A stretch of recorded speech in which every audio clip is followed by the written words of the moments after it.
Senhor, te agradecemos mais uma vez por esse tempo aqui, em especial pela vida do pastor Wilson. Obrigado pelo trabalho que o Senhor faz pela vida dele, pelos dons e pela instrução que é o Senhor mesmo que dá a ele. Pedimos que o Senhor abençoe a sua vida, o seu ministério, lá na igreja de Araraquara, no seminário, em todas as suas frentes de trabalho. Que o Senhor continue dando sustento e a tua graça sobre a sua vida, a sua família, o seu ministério. Abençoa o tempo aqui que teremos, que o Senhor também fale por meio dele a sua igreja aqui em São Bernardo. Em nome de Jesus. Amém. Boa noite, irmãos. Graça e paz.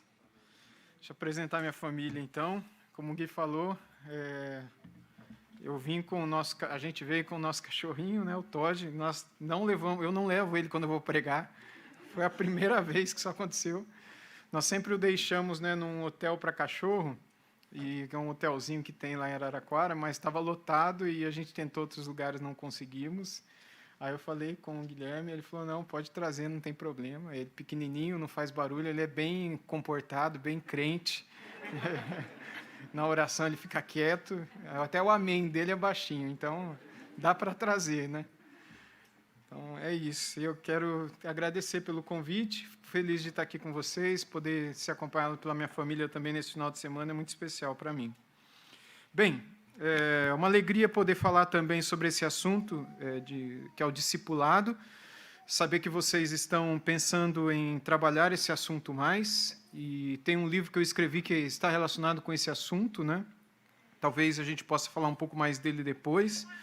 E o que eu quero falar com vocês está no cerne desse livro, que é a ideia de nós entendermos, primeiramente, são duas palavras aqui que eu darei para vocês, uma agora e depois uma depois do intervalo, e nessa primeira palavra eu quero trazer um pouco do que seria biblicamente o discipulado, à luz daquilo que Jesus ensinou. O que seria o discipulado em si, para que num segundo momento, então, nós pensemos de uma maneira prática o discipulado, não é?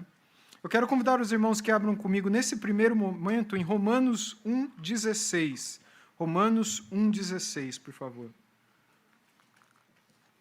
Nós veremos alguns textos da Palavra de Deus, eu quero começar por este, de Romanos 1,16.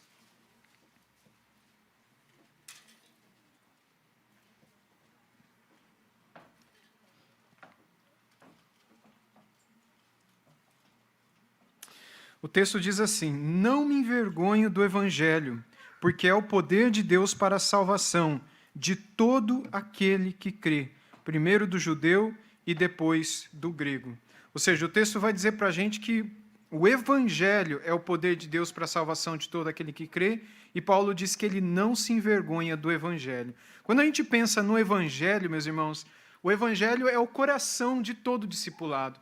Nós só fazemos discipulado porque existe o Evangelho. E o Evangelho ele é o que lança as bases para todo o discipulado, não é? A palavra discipulado em si, ela não existe na Bíblia. Existem discípulos, né, os discípulos de Jesus, mas discipulado em si não existe essa palavra. O que existe é uma imitação de Cristo. E a imitação de Cristo, ela só existe porque o Evangelho um dia entrou na vida de alguém. O Evangelho entrou na vida de uma pessoa e essa pessoa, então, ela passa a imitar Jesus. Ela se torna um discípulo de Jesus. E a partir do momento que ela passa a imitar Jesus, se tornando um discípulo de Jesus, ela passa a ser um exemplo para outros. Lembra de Paulo? Tornem-se meus imitadores, como eu sou de Cristo. Essa atitude de outras pessoas imitando Paulo faz de Paulo um exemplo para elas e um discipulado em si, uma vez que Paulo está mostrando a elas como ser imitadores do próprio Cristo, não é? E isso tudo começa com a palavra evangelho, tudo isso começa com o evangelho. O evangelho em si significa boas novas, não é? Boas notícias. E só para a gente entender um pouquinho do evangelho, era sempre usada, né, em momentos quando os soldados chegavam nas cidades, isso nas épocas bíblicas, com a notícia de que alguma vitória tinha acontecido no campo de batalha, algum mensageiro que sempre trazia essas boas notícias. São duas palavrinhas gregas, eian e gelion. Eiangelion, que forma o nosso evangelho, eiangelion seria literalmente boa notícia. E talvez um dos eiangelions mais famosos, um dos evangelhos mais famosos, seja aquela corrida que deu origem à corrida de maratona. Inclusive, a competição da maratona vai ser essa madrugada agora, né? Das Olimpíadas. São 42 quilômetros que, pela primeira vez, foram corridas por Fidípides, um soldado grego da cidade de Maratona até a cidade de Atenas, que dá mais ou menos 40, 42 quilômetros, de Maratona, na Grécia, até a cidade de Atenas. E a história, né, alguns séculos antes de Cristo, é que os gregos se reuniram em Atenas e foram lutar na Batalha de Maratona, ao norte, contra os persas que queriam invadir a Grécia e invadir Atenas de um modo específico, e eles venceram os persas lá em Maratona. Mas uma boa parte dos soldados persas recuaram e quiseram, por uma outra região, chegar até Atenas, derrotados, mas tentando ocupar a cidade. E aí, então, deram a Fidípides a responsabilidade de ele voltar correndo para Atenas para dar a resposta. Nós vencemos, fechem os portões da cidade para que os persas não entrem. E ele chegou antes que os persas chegaram, mas ele foi tão exausto nessa corrida dele que ele, quando chegou, ele deu a boa notícia, ele deu o Evangelion e morreu. E aí os gregos, algum tempo depois, começaram a comemorar essa corrida de maratona até Atenas, numa corrida olímpica, digamos assim, em Jogos Olímpicos, isso nas antigas Olimpíadas, não é, da humanidade. E é surpreendente o fato de que Jesus também diz, ele diz, séculos depois dos gregos inventarem essa palavra, essa ideia, de que ele também tinha um Evangelion. Jesus disse, eu tenho um evangelho, mas o meu não é como esses de um soldado que vem e anuncia. O meu, ele vem dos céus para vocês, para anunciar uma outra vitória, uma nova história, uma nova vida para aqueles que ouvirem o meu evangelho. E nesse meu livro, Um Guia para a Nova Vida, que é um guia de discipulado entre irmãos, eu separo um capítulo só para falar do evangelho. E eu apenas estou mencionando ele aqui para dizer para vocês que quando Jesus chamava alguém para ser o seu discípulo, a primeira coisa que ele fazia era apresentar o evangelho. E ele o fazia usando a lei. Quando nós falamos de lei, ele usava o Antigo Testamento mesmo. Mas ele apresentava a lei. E um grande exemplo disso é o seu encontro com o conhecido jovem rico, né? Naquela passagem bíblica de Mateus 19. Eu quero chamar os irmãos também que abram suas Bíblias comigo lá, por favor. Pedir que abram lá em Mateus, capítulo 19, a partir do versículo 16. Aqui Jesus ele conta de como é o evangelho. Ele convida esse jovem a se render ao evangelho. Ele convida esse jovem a se tornar um discípulo dele. Se eu quero fazer discipulado, se eu quero discipular, primeiro eu preciso ser eu mesmo um discípulo. Então, a base de tudo é, como é que eu me torno eu mesmo um discípulo? Como eu me torno um discípulo? O texto bíblico diz assim, e eis que alguém, aproximando-se, lhe perguntou, Mestre, que farei eu de bom para alcançar a vida eterna? E respondeu-lhe Jesus, por que me perguntas acerca do que é bom? Bom só existe um. Se queres, porém, entrar na vida, guarda os mandamentos. E ele lhe perguntou, quais? E respondeu Jesus, não matarás, não adulterarás, não furtarás. Olha a lei, Jesus citando a lei aí, né? Não dirás falso testemunho, honra teu pai e tua mãe, e amarás o teu próximo como a ti mesmo. E replicou-lhe o jovem, tudo isso eu tenho observado, que me falta ainda? E disse-lhe Jesus, se queres ser perfeito, vai, vende o que tem, os teus bens, dá aos pobres e terás um tesouro no céu. Depois vem e segue-me. Tendo, porém, o jovem ouvido esta palavra, retirou-se triste por ser dono de muitas propriedades. O texto aqui ele nos apresenta 5 situações distintas, né? 5 situações interessantes que eu quero separar e pensar com vocês. Vamos a elas, então. A primeira delas é o desejo do rapaz. ele chega com o desejo. Então havia um jovem rico, cujo nome a gente não faz a menor ideia qual seja. Nem na época da história da igreja primitiva eles dão o nome, porque muitas passagens bíblicas cujas pessoas não aparecem ali, não é? Muitas vezes nos irmãos da igreja primitiva eles dão um nome. Olha, os 2 jovens do caminho de Emaús chamavam tal, fulano de tal chamava tal, não é? A filha de Herodias chamava tal, chamava Salomé no caso, não é? E eles vão dando nomes, mas aqui a gente não sabe direito qual era o nome desse jovem rico. O fato é que ele chegou com um desejo muito grande de se tornar um discípulo de Jesus. Ele chegou para Jesus com as seguintes palavras: Mestre, que farei eu de bom para alcançar a vida eterna?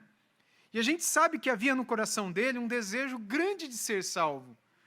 Ele queria alcançar a vida eterna. Seria como se chegasse algum jovem num domingo à noite aqui na igreja ou de manhã e procurasse o pastor e dissesse: pastor, eu quero ser salvo, o que eu faço para ser salvo? Seria maravilhoso, não é? Imaginar que alguém está chegando já querendo ser salvo. Muitas vezes as pessoas vêm contrariadas à igreja, ou muitas vezes vêm porque alguém as convidou, vêm para conhecer, vêm para ouvir, vêm como visitante, mas não. Imagine alguém que já chegue com esse desejo de eu quero ser salvo. O que eu faço para ser salvo? Foi assim que esse jovem chegou para Jesus. Era um fruto maduro para cair do cacho, mas Jesus não se encantou com aquilo. Não é? Imagina que se alguém chega hoje em dia assim e fala: meu filho, você já é salvo, só de você ter o desejo, já entra, senta no banco, se quiser um ministério, já tem um ministério, porque só de você querer isso já é maravilhoso, mas Jesus não era assim. Alcançar a vida eterna é a mesma coisa que ser salvo, e é isso que ele queria. Aquele jovem queria isso com todo o seu coração. Essa é a primeira coisa que a gente vê, um desejo muito grande em seu coração. A segunda coisa que a gente vê é o dever dele. Jesus aponta um dever para ele. O dever de todo aquele que deseja ser salvo é guardar os mandamentos. Jesus começa a apontar os mandamentos para ele, e essa foi a primeira resposta de Jesus. Se a gente olha lá para Levítico 18:5, diz lá: se queres, porém, entrar na vida, Levítico 18:5, guarda os mandamentos. Se queres, pois, entrar na vida, guarda os mandamentos, Levítico 18:5. Essa foi a resposta de Jesus para ele. Você quer ser salvo? Então, a resposta é fácil: guarda os mandamentos. Quais são esses mandamentos? Jesus aponta os 10 mandamentos para ele, ou alguns dos 10 mandamentos. Se nós olharmos no texto novamente, ele responde, né? Não matarás, respondeu-lhe Jesus. Não adulterarás, não furtarás, não dirás falso testemunho, honra teu pai e tua mãe. Jesus aponta 5 e mais um, não é? Que está fora dos 10 mandamentos. Amarás o teu próximo como a ti mesmo. E o jovem diz: eu já tenho feito tudo isso. Talvez se Jesus tivesse dito aqueles primeiros mandamentos dos 10 também: não terás outros deuses diante de mim, não farás imagens de escultura, etc. e tal. Talvez ele até diria: eu acho que eu tenho cumprido tudo isso também. Mas na verdade ele estava quebrando um. E Jesus sabia qual era um que ele estava quebrando, que era o primeiro. E o primeiro dos 10 mandamentos, justamente, não terás outros deuses diante de mim. E qual era o Deus desse jovem aqui? A sua riqueza, a sua fortuna. Diz o texto que ele era dono de muitos bens. E aquilo era a sua idolatria. Ser rico não é problema. Ser rico não é um pecado. Mas ter em sua riqueza, em sua fortuna, a sua idolatria, a sua maior satisfação, o seu maior prazer, a sua maior alegria, isso faz de você um idólatra. Isso faz de você alguém perdido, e era o caso desse jovem aqui. Guardar os mandamentos significa não quebrar nenhum deles. Isso é importante também que a gente se lembre, porque se nós, diz o texto bíblico, formos contra um só dos 10 mandamentos, nós nos tornamos culpados de todos os demais. É o que Tiago, vamos abrir lá em Tiago, capítulo 2, versículo 20, diz para nós, Tiago 2, 20, para entender o porquê da tristeza desse jovem no final do texto. Epístola de Tiago, capítulo 2, versículo 20. Diz assim para nós: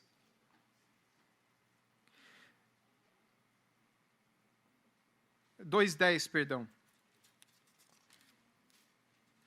Pois quem guarda toda a lei, mas tropeça em um só ponto, se torna culpado de todos. Vou ler de novo.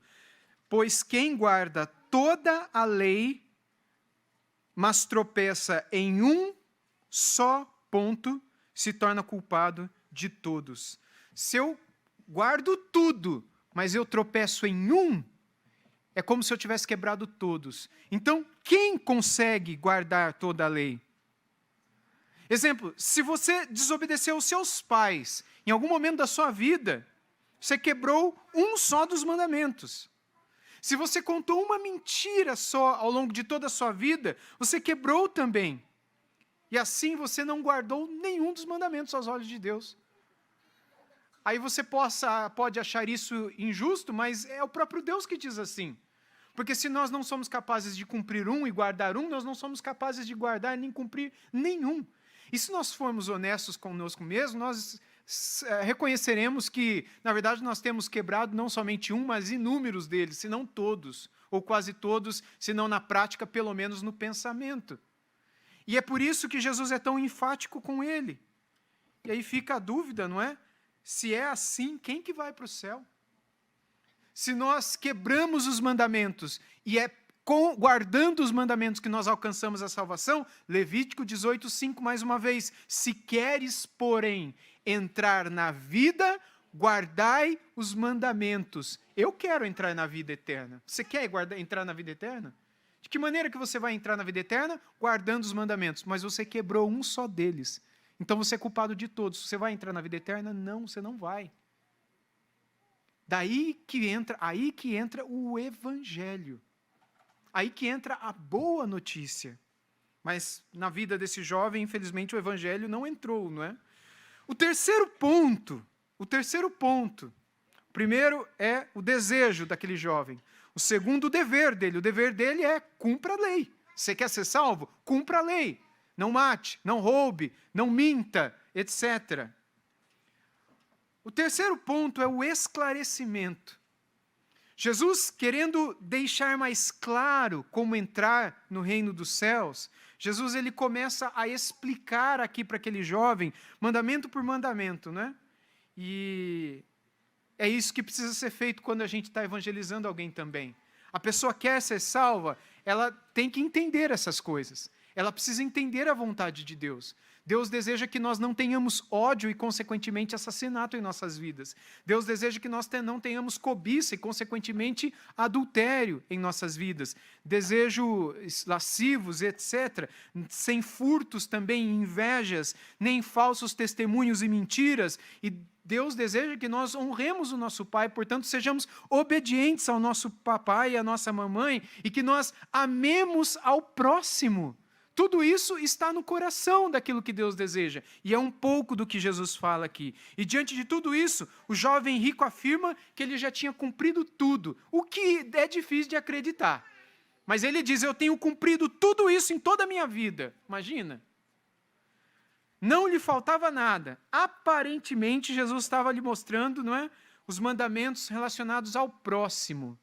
Não matarás, não adulterarás, não furtarás, não dirás falso testemunho, não é? Obediência ao teu pai e tua mãe, ao próximo. Jesus não tinha mostrado ainda nada que pudesse estar relacionado a Deus. Embora eu colocaria aqui a honra ao pai e à mãe como um mandamento que está relacionado a Deus também. Mas isso é outra história, não é? E aparentemente o jovem aqui ele está interessado em ser salvo. E ele aparentemente cumpria tudo isso. Ou seja, ele aparentemente, aos olhos dos de fora, ele era uma pessoa boa. Ele, aos olhos dos homens, parece que ia para o céu. Parecia uma pessoa que conseguiria tudo o que queria diante de Jesus. E ele replicou para Jesus, não é, lá no texto que a gente leu, tudo isso eu tenho observado. O que me falta ainda? Aos olhos humanos, ele era uma pessoa honesta, ele era uma pessoa altruísta, uma pessoa obediente, uma pessoa correta, um amigo que todos nós aqui gostaríamos de ter. Mas isso significa que ele iria para o céu? Aos olhos de Jesus? Embora ele fosse uma pessoa muito boa, Jesus esclarece que não. O texto que a gente leu diz assim, disse-lhe Jesus, se queres ser perfeito, vai, vende os teus bens, dá aos pobres e terás um tesouro no céu. Depois vem e me segue. Tendo, porém, o jovem ouvido esta palavra, retirou-se triste por ser dono de muitas propriedades. O quarto ponto aqui é o problema daquele jovem. O problema dele. Qual era o problema daquele jovem? Um só, ele não cumpria o primeiro dos 10 mandamentos. E isso foi suficiente para mostrar para ele que ele não poderia se tornar um discípulo de Jesus.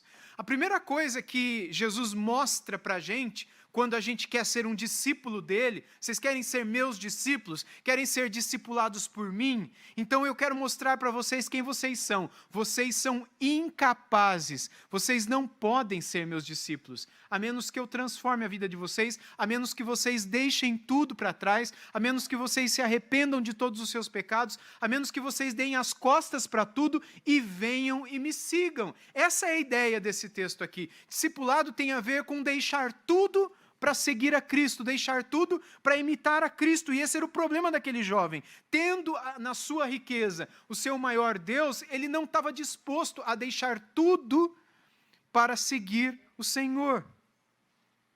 A lei impede a todos de se tornarem discípulos de Jesus. Por mais que a gente queira, a lei diz: você não pode. Você não pode. O que a lei veio para impedir, é aí que está. O Evangelho veio para permitir. Porque o Evangelho faz com que a nossa culpa seja colocada nos ombros de Jesus. Ele levou sobre si as nossas iniquidades, a nossa condenação. E a justiça de Jesus é colocada em nossa vida.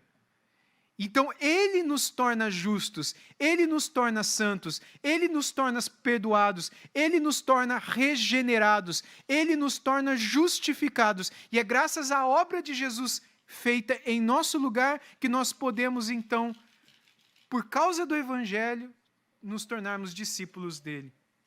O problema do jovem rico é que ele possuía um outro Deus no seu coração. E esse Deus era o dinheiro, as suas riquezas.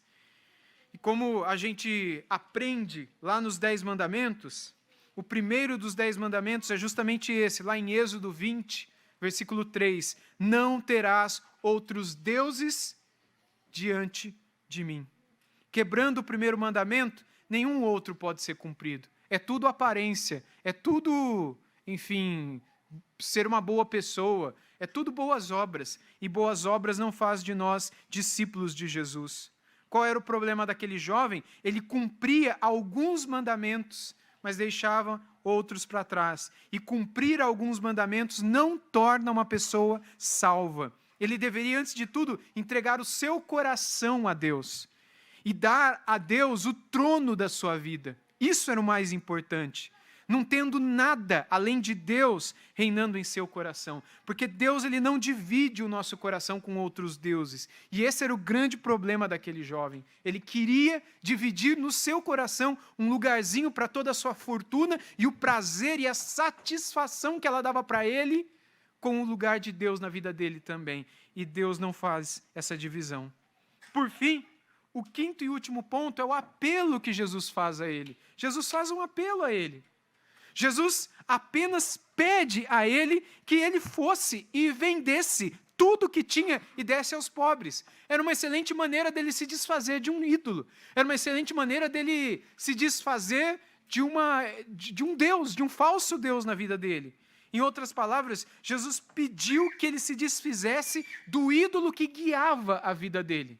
A gente não vê no Antigo Testamento Deus ordenando que o seu povo destruísse ídolos como Moloque, como Astarote, como Baal, como, enfim, Azerá e tantos outros postes ídolos, os Baal, os Baalins. A mesma coisa na vida desse jovem, vai e destrói esse ídolo. E uma excelente forma de fazer isso é, pega tudo que você tem e dá para quem precisa. Mas aquele jovem era guiado pelo dinheiro. E sua riqueza era a fonte, da paz que ele tinha. Era a fonte da felicidade. E Jesus apenas pediu que ele retirasse esse ídolo da vida e colocasse Deus no lugar. Porque Deus traria paz no lugar. Deus colocaria felicidade no lugar. E após isso, ele poderia verdadeiramente ser um discípulo de Jesus.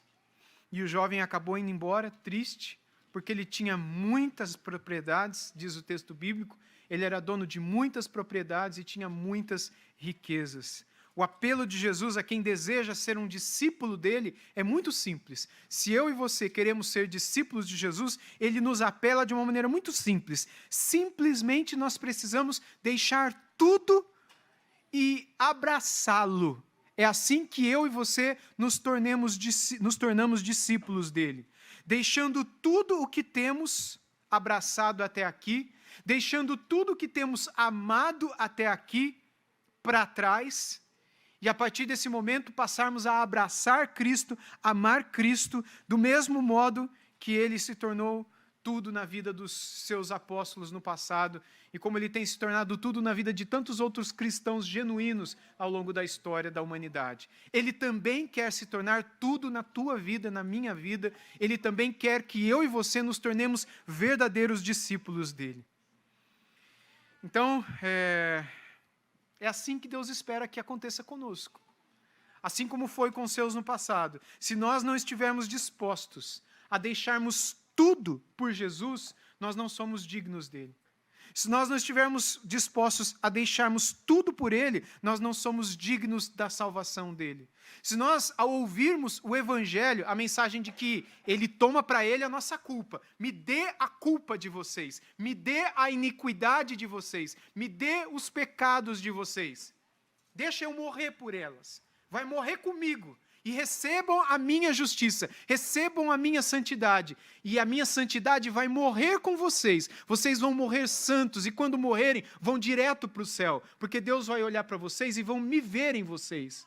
Vocês serão a minha imagem, mas eu vou morrer aos olhos de meu Pai com a imagem de vocês, separado de meu Pai. E foi assim que Jesus morreu naquela cruz. Essa é a mensagem do Evangelho, essa troca gloriosa que aconteceu na cruz do Calvário, entre nós e o nosso Salvador.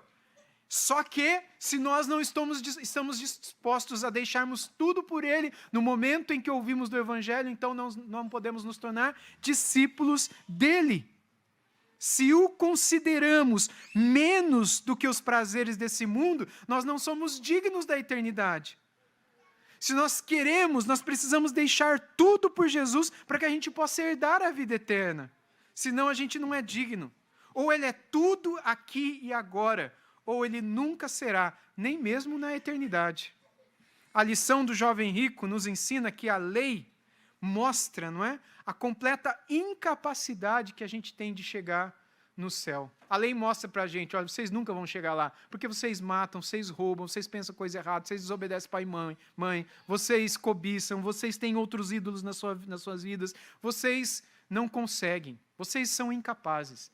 Mas tem alguém que foi capaz, alguém que conseguiu, e vocês precisam trocar com ele. Vocês precisam se tornar discípulos dele. Vocês precisam imitá-lo. E para serem discípulos dele, vocês precisam deixar tudo por ele. Por mais que nós nos esforcemos, um só deslize, por menor que seja, nos torna pessoas que quebraram a lei de Deus. É o que a gente viu em Tiago 2,10. O padrão de Deus é muito alto, meus irmãos. É inalcançável, o que torna a nós a chegada ao céu algo impossível de ser alcançado sem a graça de Deus contida no santo evangelho da reconciliação, que é demonstrado para nós nas Sagradas Escrituras.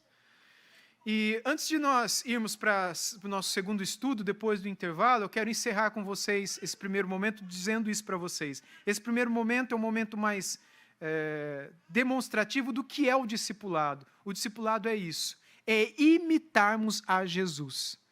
Você começa o discipulado seguindo a Jesus, mas você segue no discipulado levando outros a segui-lo também. E o passo é o mesmo, a ideia é a mesma, é sempre apontar para ele, é mostrar quem foi capaz, como eu fiz hoje à noite aqui com vocês, quem foi capaz de dar a vida por nós, de levar a nossa culpa, de levar a nossa iniquidade, de levar o nosso pecado, de levar toda a nossa sujeira, e de que maneira ele, de um modo tão precioso, deu a sua santidade para nos vestir, como ele nos vestiu com a sua misericórdia, com a sua retidão, fazendo de nós novas criaturas, novas pessoas, fazendo de nós discípulos dele. Nós não somos capazes de sermos discípulos. É algo impossível para nós. É algo que o Espírito Santo faz em nós. Mas quando ele faz, ele quer que a gente não pare aí. E é o que eu vou tratar com vocês no nosso próximo estudo. Eu quero devolver a palavra para o Guilherme, então. Antes que ele chegue aqui, vamos orar? Bendito Deus, muito obrigado por ter começado essa boa obra em nossas vidas. Muito obrigado por ter nos chamado, Senhor Deus, de onde estávamos, que era nas trevas. Muito obrigado por ter começado, Senhor Deus, por meio da pregação do Evangelho que um dia ouvimos, uma nova história de transformação, de santificação e, por fim, de ressurreição e glorificação em nossas vidas. E obrigado porque nesse processo o Senhor nos convida a chamarmos outros para te conhecerem também, para conhecerem o teu caminho, para conhecerem o teu glorioso Evangelho. Faz de nós verdadeiros discípulos teus, para a tua honra e para a tua glória, em nome do Senhor Jesus. Amém.